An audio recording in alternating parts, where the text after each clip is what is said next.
At the end of your life, what will be your legacy? What will you leave behind for future generations? For the world, join the World Messenger, Izabela Lundberg, each week as she brings you a new distinguished guest from the business, sports, or entertainment world to share their success, their struggles, and their lessons.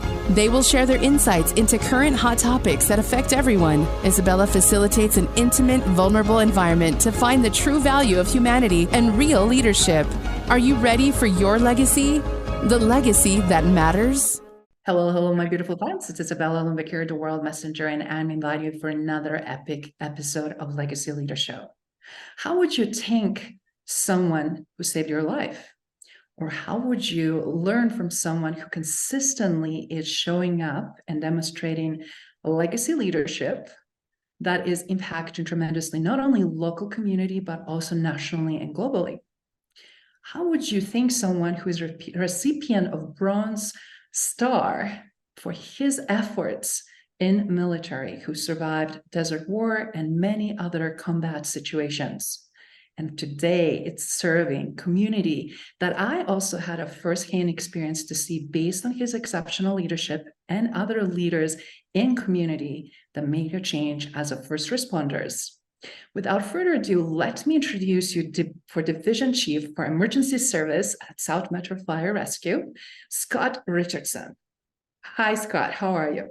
Good morning, Izabela. Thank you very much for having me. I'm honored to be here working with you and putting this together. Thank you so much for finding the time. I know you're uber busy, juggling phones and rescue missions, and right now we know more than ever the plethora of situations that are happening in our communities, how much your skills are in high demand. So absolute pleasure.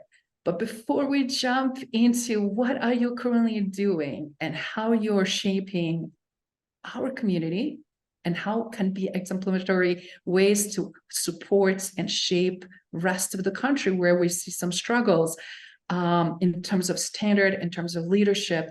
How did you, first of all, start in the leadership arena? I was fortunate when I was 16 years old. A very good friend of mine was a volunteer firefighter, and he wanted to get me on a good path. So he brought me down to the fire department and showed me what it was about. And I had family lineage. My grandfather was a fire chief, and I had seen a lot of this type of work before, but I really didn't realize just how much learning there was and how steep the learning curve was. So at the age of 16, I joined our local volunteer fire department, and I was enamored by what I really didn't realize at the time was the leadership around me. It was people that were excited to train new younger members and pass things on. And you'll hear the words pass it on in the fire service over and over and over again. And that's really what it's about. It's about passing things on, about a legacy, and it's about making sure there's succession planning and the next generation of people coming up learn the lessons that we've learned so we can avoid tragedies, firefighters and civilians alike. Wow, since 16. And obviously, being a firefighter, you went in so many directions since then. You also served in military. First of all, thank you for your service, but you did some amazing work during that time. Do you mind sharing how that impacted your choices and decision, in addition to early on catch on? Who do you follow? Who are exemplary role models? And which great leaders actually inspire you to continue to do more and be more? Sure. I joined the fire department when I was 16, like I said. I went in the military when I was 18. And I spent 6.5 years in the military and got out of the military after Desert Storm. But during my time, whether it was in Europe or it was overseas in the Gulf, I was enamored by the people around me and their ability to lead. And we learned from good leaders and we learned from some not so good leaders as well. But some of the leaders that I learned from had experience in Vietnam, they had experience in other wars, and they had that calming demeanor. They were able to explain things that we didn't know, because we all know that the biggest challenge in leadership mentorship or anything else is the fear of the unknown. And they were able to assuage that so that it wasn't at the forefront of all of the soldiers. So that was probably the biggest thing for me. Two leaders that I looked up to since my time in the military were General Norman Schwarzkopf and General Colin Powell. And they both had different leadership strategies. They were a good team during Operation Desert Storm. They didn't always agree, and that was okay. It was good to have respectful discourse and be able to have the difficult conversations. So I've read a lot of their books. And one of the most impactful speeches you could ever hear for first response or the military is from General Schwarzkopf the summer before Desert Storm started, when he addressed the West Point graduates. And he talks about how the mothers and fathers of this country depend on military leadership to take care of their kids, and they dare not fail. And that, to me, that's always resonated with me in the military. Wow, that is amazing journey and amazing exposure, obviously, to work with some of the very well-known names that I'm sure not only impact you, but the rest of the team, and created sense of cohesion, even when we, as you said, have a discourse in opinions and direction, as we're seeing right now. And unfortunately, we see a lot of division, a lot of anger, a lot of frustration, does not desire to collaborate. Then we see a lot of fragmentation in issues that impact community. So before we get into that, do you mind sharing with the audience that is watching and listening, what were some of the top lessons that you learned from such a obviously combat situation? Desert Storm was not easy, and I'm sure many others that you participate. Do you mind sharing some of the top lessons that break you into desiring as to be the leader that you are today? Absolutely. I would say the number one lesson that I'm still learning today, Izabela, it is a daily journey for me. You know, we all learn things and we make mistakes and we learn from those. I would say the number one thing is perspective.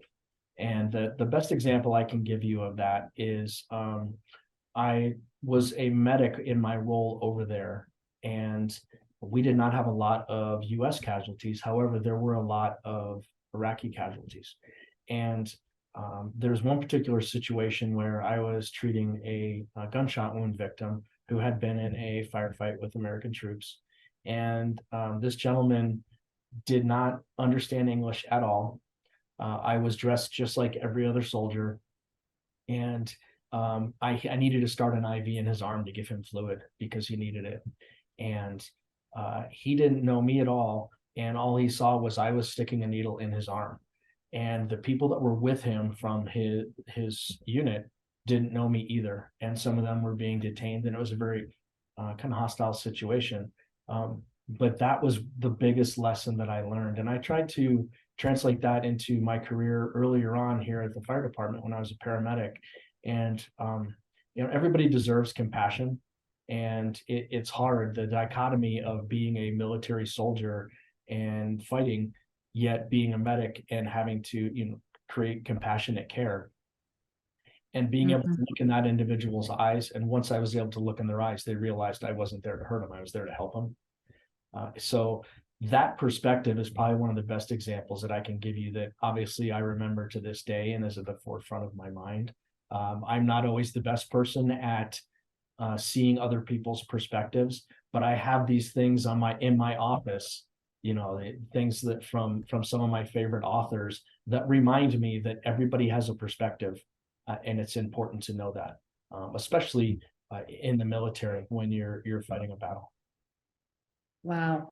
I love what you mentioned, how it's important also, even if it's nonverbal communication, having the skill to connect with others and make it okay.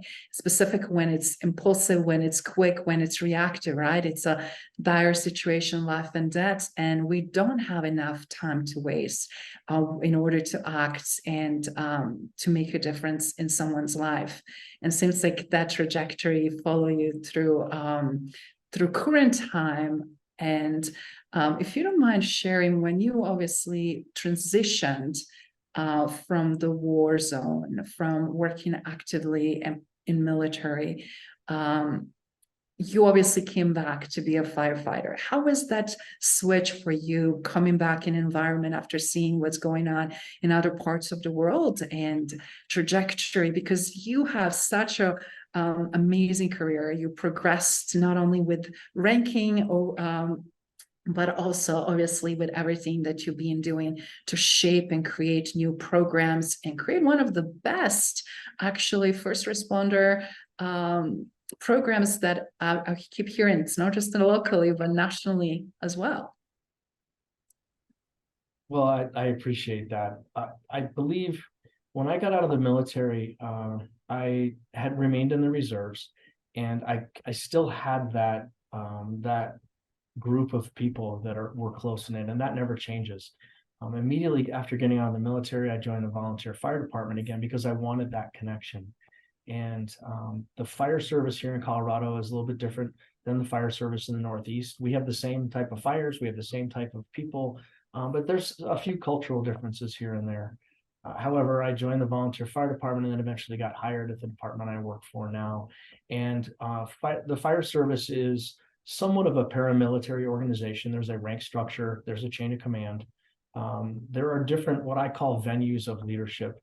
In the military, you have in garrison, when you're in the United States and you're at a military installation and you're doing your day-to-day job. And then you have wartime, if you're in Afghanistan or Iraq, or name your conflict zone.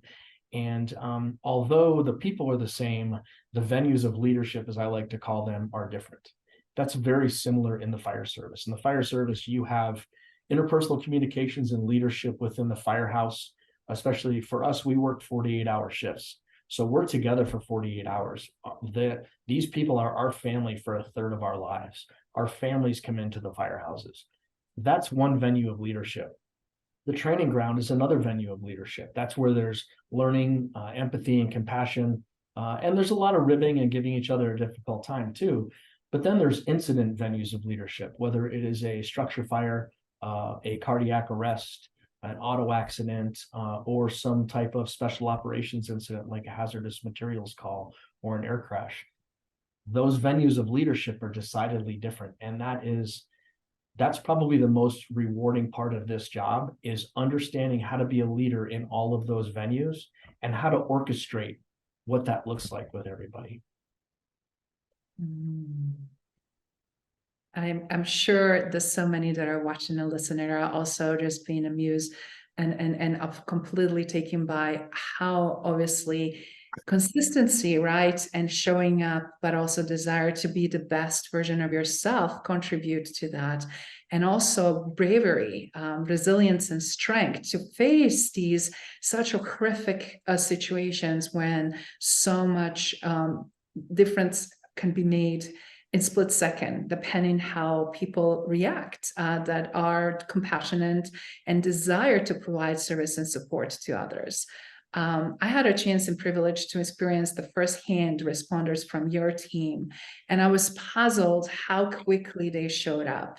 I looked back and I was like, in less than 4 minutes, they were already in my apartment. They already knew what to do. And I remember how much I depended just on their voice because I couldn't see anything, and how much from dispatch to first responder, EMT, and firefighters that were there felt like I'm in good hands. Even I can't see them. I had this horrible vertigo and I felt completely blind and couldn't really comprehend so much, but the voice was consistently throughout. Whoever was providing any care that was leading me through that process till I was feeling better, till I get to emergency room, till I get to understand what's going on. So obviously you guys spent so much training and so much effort to serve community. And seeing how you progressed your career from firefighter for paramedic, then being lieutenant, captain, battalion chief. I mean, all of those amazing ranking, and now as a division chief, and then also being on the line of support. Do you mind sharing, how did you not only progressed in your career, what made you so amazingly successful, but also what would you say it's key to success, to these tremendous results that I'm speaking about? Well, I appreciate the kind words. I'm fortunate to work with incredible leaders. There are groups that I associate myself with of colleagues. One of them is called the Think Tank Group. It's a fire chiefs leadership group here in Colorado. And truly, it is a think tank. And we get together, we talk about challenges. So I would say that's one example. But really, it's not only about the communication, but it's about the collaboration that goes with it. There's a synergistic effect when we get together with colleagues that have a same enthusiasm for leadership. I got to see that synergistic effect when we met the other day for coffee. Yes. And that's what it makes it super exciting. I don't have all of the answers. I may have 40 years in the fire service and military, but I'm still learning every day, every call, every interaction with my colleagues, my bosses, our board of directors, and people outside of the organization.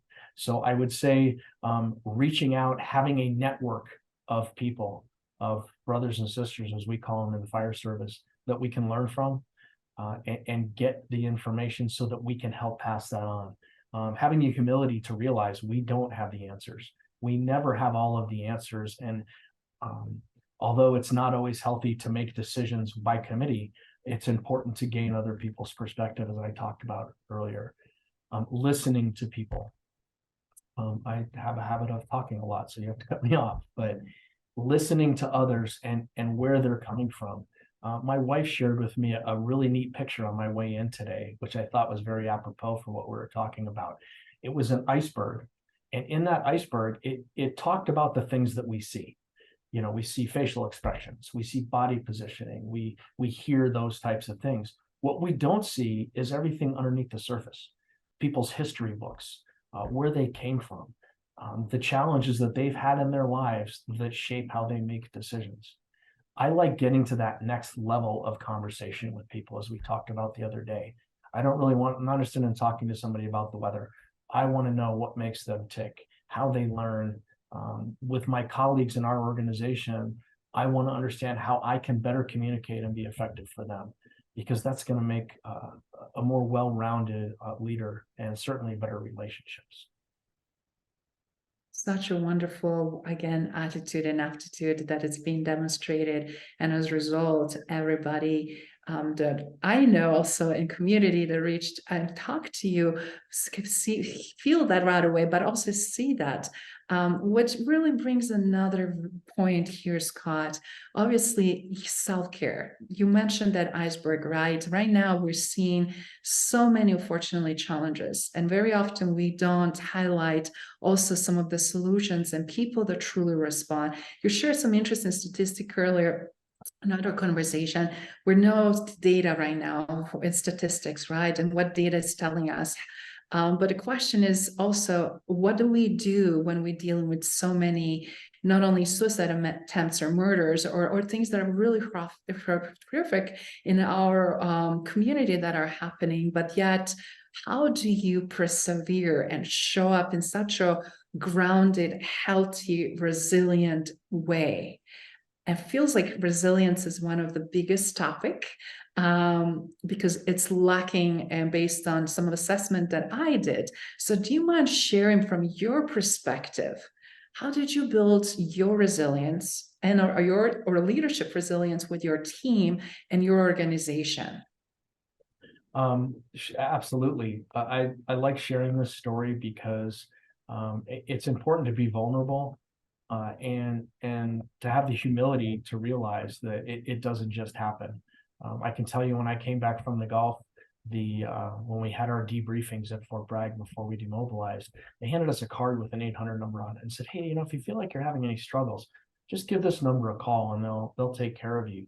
And what a lot of people will tell you in the military in the past is, if you reached out for help and you had a security clearance, one of the first things they did was looked at what you were doing, and if it could impact your security clearance, they would put a hold on or revoke your security clearance. Now, that didn't happen for me. I don't know of anybody that it's happened with, but it's certainly a possibility. So what that brings, Izabela, is perception.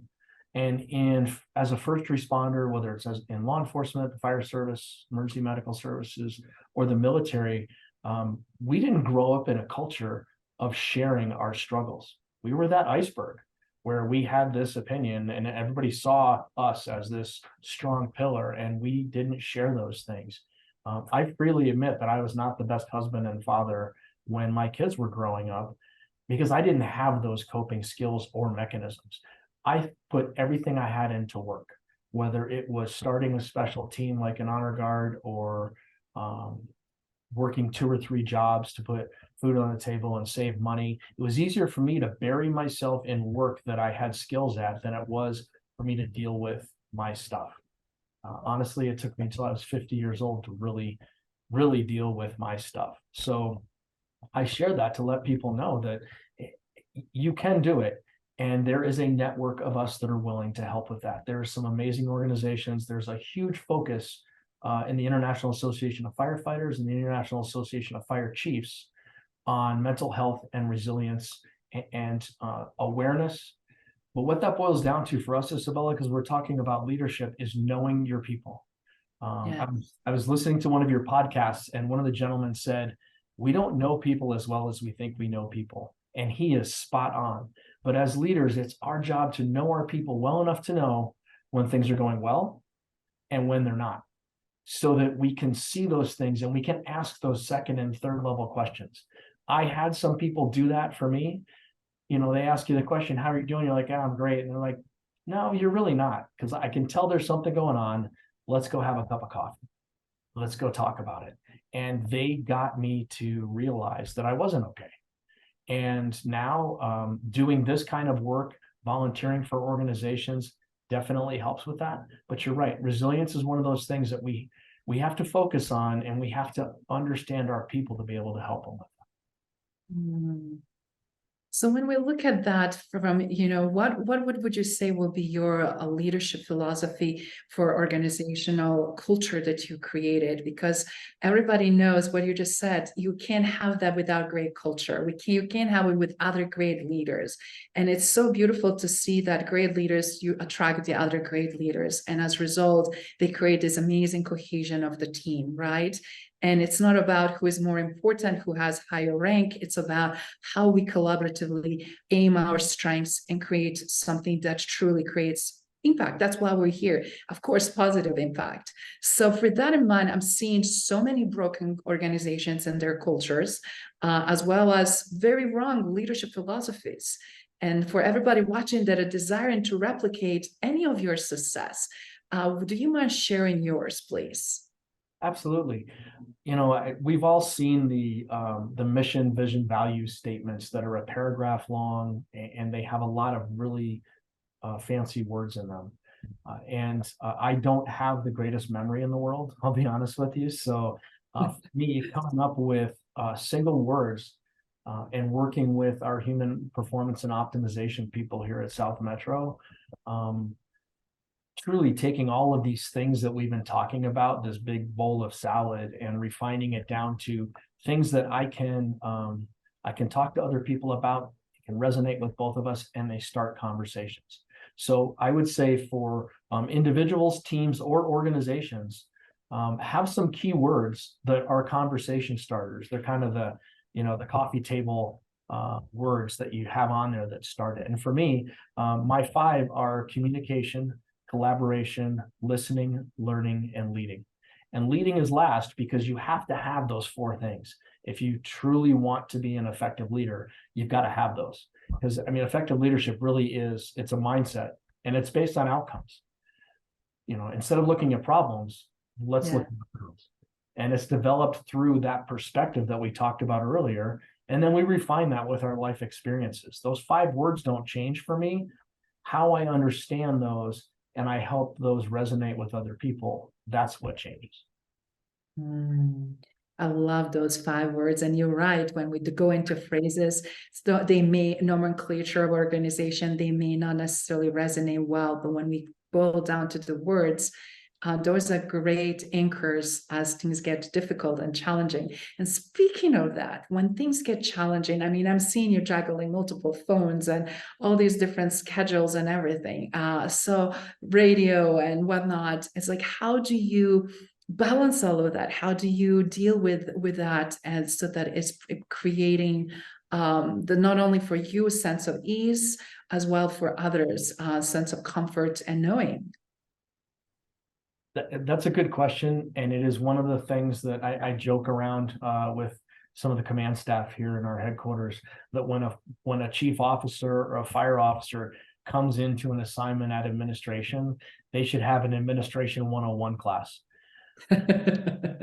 In fire trucks and police cars and in ambulances, we have what's called a mobile data terminal. And that is basically, that's how we get to places. It has mapping. It has all these information sources, whether they're still documents or they're live communications.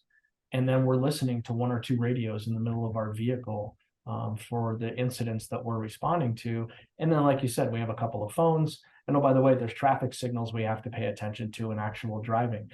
So there's a lot of things that take our attention. And for me, and I learned this from my wife and from a few good friends, it's taking that time to disconnect from everything. So whether that is say a 12-minute period where you disconnect, and you don't have to meditate if you're not into that, but disconnecting from everything electrical, everything or electronic, everything that has light or can stimulate you, and just sit back and try to think about nothing at all. You don't have to force into meditating, but doing that, we found helps us recenter our concentration. We have to take some of that time for ourselves. For me, it's about working out first thing in the morning or as soon as I get home before I do anything else, and taking that time for me. I have not been good at that. Even coming into the office here, I haven't been good at that until recently, but I've seen the results when I do. So I really implore people to do that and use their vacation, take their time away for what it's designed for. It's easier to tell other people to do it than it is to do it ourselves sometimes. That is so true. That is so true. But it's so great when you see that collectively everybody motivating each other, like when they do team monthly or specific events where they track people's activity and then they have a goal to reach, either it's physical or emotional, and to build more that strength and resilience that we're talking about. And you can't have that without cohesive, holistic approach of looking body, mind, and spirit, right? That's a great way to put it. And I don't think we spend enough time talking about that. Going back to the fire academy with our recruits, they are working hours and hours for several weeks to become firefighters and paramedics. And then they go into what we call a field training program. And they have a year after they go through the academy where they have to prove a bunch of skills, either in EMS and medicine or in fire suppression. And then they join special teams. And, we tend to take the most motivated people and work them as hard as we can. And we've really started to look at that other side. And there's generational differences too. My grandparents came from the Depression era. So my parents learned a very specific way, because of the history books in front of them with their parents, how to do things. Well, they taught us that. And then as we've gone through generations, there are tremendous differences in what people feel is important, whether it's getting the job completely done or making sure that we have personal time. And that's probably one of the biggest challenges in leadership facing the fire service right now. And I'm sure it's facing the military too. When you have multiple generations of leaders in the same organization or in the same profession, that becomes a big struggle, and understanding each other's perspective. That is such a great point. And we've seen, and specifically with my Fortune 500 clients, we see this all the time. And it's unfortunate because everybody have assumption that they know what's important to other group till they truly take stereotypes and barriers down and have a neutral dialogue, which when sharing can be done in trusted environment and no judgment zone.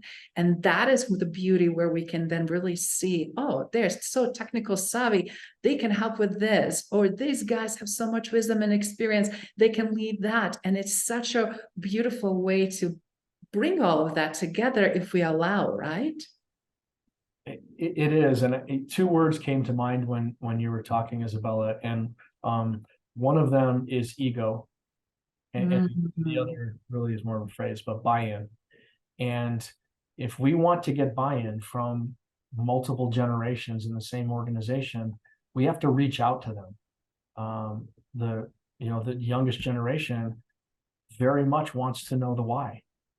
Absolutely. Generations older than us would use the words "because I said so" quite a bit. Those two don't mix very well, and leadership in this generation is about orchestrating that.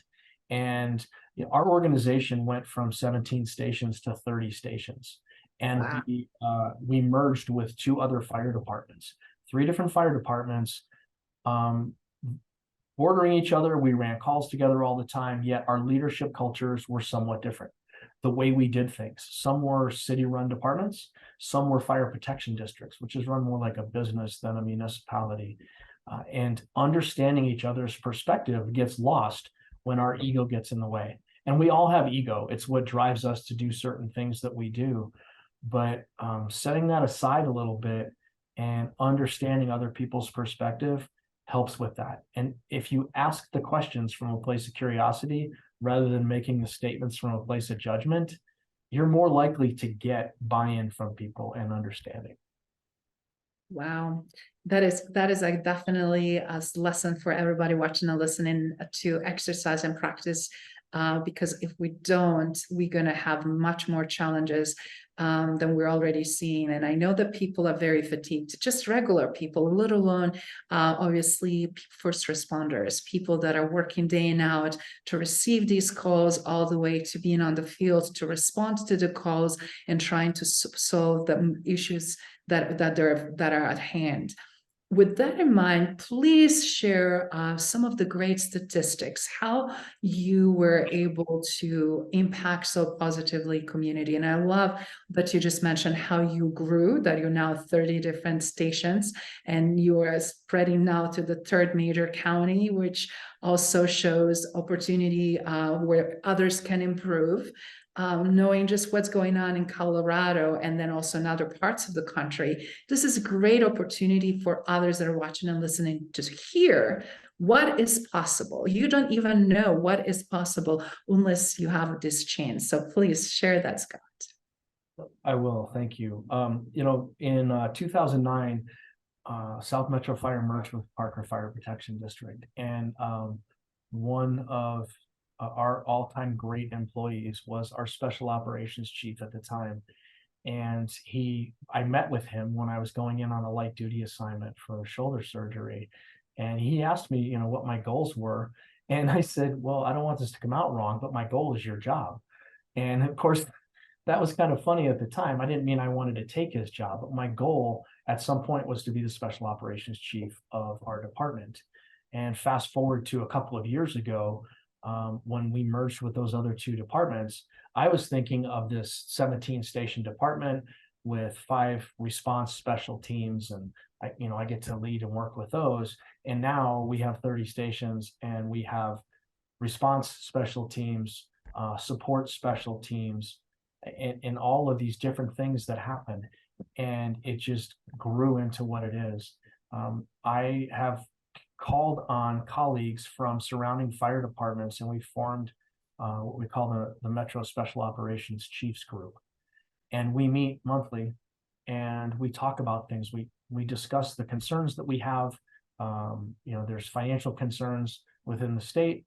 There's differences in the departments, and how do we help each other on a more regionalized level?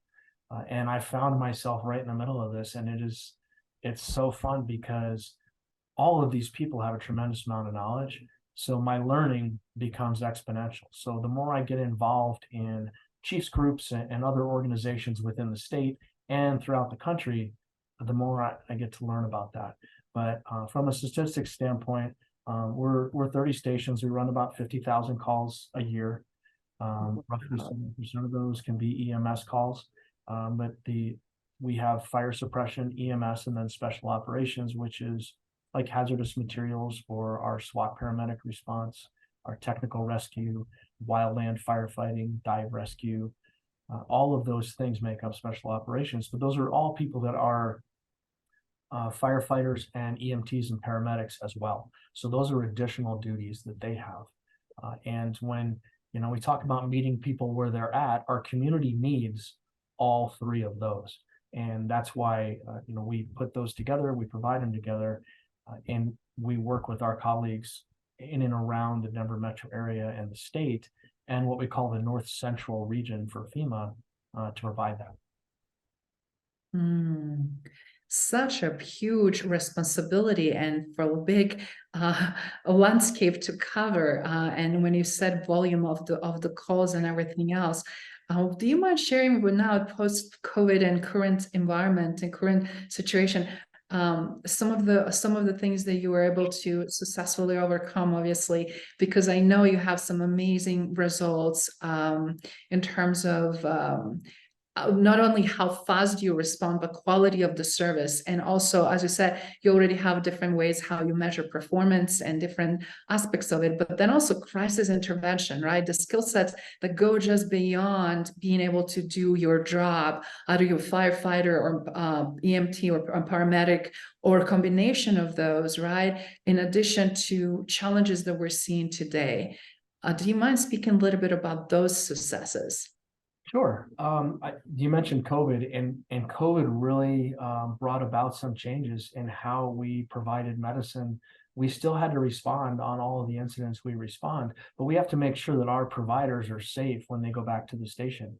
We implemented different layers of clothing that we wear on those calls that get taken off before people come back to the station, and then they get washed and decontaminated. That was a significant challenge for us because we're very much a family at South Metro and in the fire service and EMS in general. And when we had to spend time apart, when a lot of the people in administration couldn't come into work, that created a lot of challenges. The psychological effects of some of the medical calls we went on during COVID were extremely difficult for some of the responders, not just in South Metro, but throughout the country, because it changed things, and there really wasn't a lot of precedence, and there was not a lot of learning from the generations before us. We have tremendous firefighters, fire officers, EMTs, and paramedics in our organization, and it really is about seeing them and seeing how they're doing. We instituted something a couple of years ago where for every cardiac arrest, we send either a battalion chief or one of our EMS battalion chiefs or supervisors to ensure that our people are okay. A lot of the calls that we see, there's a lot of vicarious trauma involved, and we want to be able to get those eyes on people and see how they're doing. Ask them the questions. We have employee assistance programs. We have, as I said, the human performance and optimization, which is probably the cutting edge program in the country. A lot of people have what they call a training division in the fire service. Ours is called human performance and optimization, and we have neurofeedback.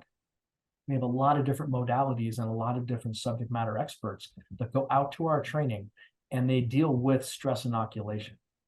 So that's something that it's a long, broad subject that I can introduce you to the people in our organization that do it. Those are super helpful, but they had to establish those relationships with our people. The first year or so that they were here, you can imagine everyone is looking at them like, wait, what is this new thing? We don't understand it. We don't know it. And now it's just part of our culture. So it's introducing things like that. It's introducing those concepts to leaders when they first come in the fire service or the military, and then making that part of their culture, bringing it up so that there's always an understanding of it. So fascinating. I love how innovative you are, and I love how also transformative you are, not only from individual standpoint, but with your team, and also, of course, with offering and creating and crafting new programs. And for everybody, again, innovation, it's forefront right now more than ever. We have to figure it out, tools and avenues that work, because I love also a concept that you said, your colleagues are your family, and self-care and care of others and recognizing what others are doing. I remember back in the days when we were building multi-million-dollar simulations, and simulations were first way of educating kind of in that progressive, innovative way. And so many people don't know what's going on if they never had that experience before. They don't understand how certain symptoms or certain reactions are affecting them, and they don't know necessarily root cause. And I just love that you said neurofeedback, how important it is, and identifying possible PTSD or other vicarious trauma, and given chance to step back and decompress, as we would say, right? Yes, that is super important. And I do have to say, I can't take credit for human performance and optimization. That was a brain trust of several people in the organization. I'm fortunate to be a part of a lot of these programs, and I get to participate in them. But there is dozens of people behind the scenes that have done phenomenal work in this area to truly understand it. Our wellness bureau and our training bureau are truly two of the best cutting edge bureaus in the country when it comes to that. Wow, that is fantastic. Again, kudos for all of that. So, Scott, when I listen to you, obviously you're already living your legacy, and through your demonstrative, consistent leadership and how you show up as a human, as a colleague, and then of course as a leader in your organization. And then you're leading your legacy, because that is a part of it. But then you're already leaving your legacy in a way for others to recognize with how to fill your big shoes and step into the greatness that you demonstrate consistently with whoever you touch. Do you mind sharing at this point in your life the programs that you instituted that showed to be a huge game changer? But in addition, also, what would you like as a part of that to be your legacy for years and decades to come? Sure. There's probably programs throughout my career that I've worked on that some are hands-on technical rescue training programs like trench rescue and those types of things. But I think the ones that I'm most proud of are, as I moved up in the organization into the captain rank and being a station commander, and working to develop a culture that one of my friends in our organization coined the phrase, "We're here to help, what can we do?" Wow. And when you get into special operations in the fire service, you tend to get people that are hard chargers, they're go-getters, they're type A personality. Very, very few right rank people get into special operations because of the demand. And it's not to say that they're not welcome. What we need is a combination of that. And I would say that the getting the left brain people and orchestrating the right brain side to it so that they can understand perspective but still push. But in our station back when I was a captain, that was our goal. When we showed up on an incident, it wasn't this, "Oh, here comes this team, get out of the way." It was, "We're here to help, what can we do?" And if people didn't follow that culture, then they weren't in that station for a long time. When it comes to moving up the ranks in the fire service, every rank you go to, it becomes less about you and more about everybody else. And you hear all the catchphrases, "It's not me, it's we," and those kind of things. But it truly is being there for other people, making sure they have what they need to be successful in doing their job and go home the next day. So, as I mentioned before, the effective leadership's a mindset. What I want to leave people with, and what I love hearing from people that I'm working with, when I hear them repeat phrases like "ask questions from a place of curiosity" rather than making statements from a place of judgment, then I know that it's resonating with them. We all go back and forth between those two areas. It's human nature. We can't avoid it. And when I tell people I can't avoid it, they're like, "Oh, thank God, I thought it was just me." We all do it. But I want people to realize it's that outcome-based mindset.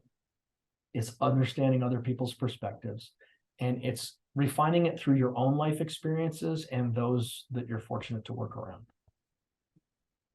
Excellent advice and such a great perspective and insight. I'm curious now, with all the experience that you have, what it takes to be a great firefighter. I would say the first words that come to mind when I think about that are compassion and drive and understanding. You have to be able to understand what's going on around you, situational awareness, in order to be safe and to be effective with people. Having the drive to learn from every call, every incident, every training instructor that you have, your colleagues that are around you, and that compassion and that empathy to understand when someone's having a bad day, and it's our job to help them through that. Being able to, for me, one of the best things about being a paramedic was being able to take someone that can't see, that may be having either a mental health crisis, they could be having a stroke, they could have vertigo, or there could be a bunch of injuries and they're scared because they don't know what's going on with them, and look them in the eye and say, we're going to take care of this, you're going to be okay.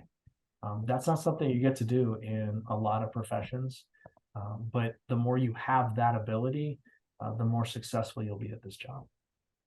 That is amazing. I can't agree more. Again, experiencing that firsthand, and thank God was nothing major, but at the moment you don't know what's going on, and how pivotal that was to not only calm me down and soothe me, but in the same time to know that I'm in safe hands, and hands that I can trust.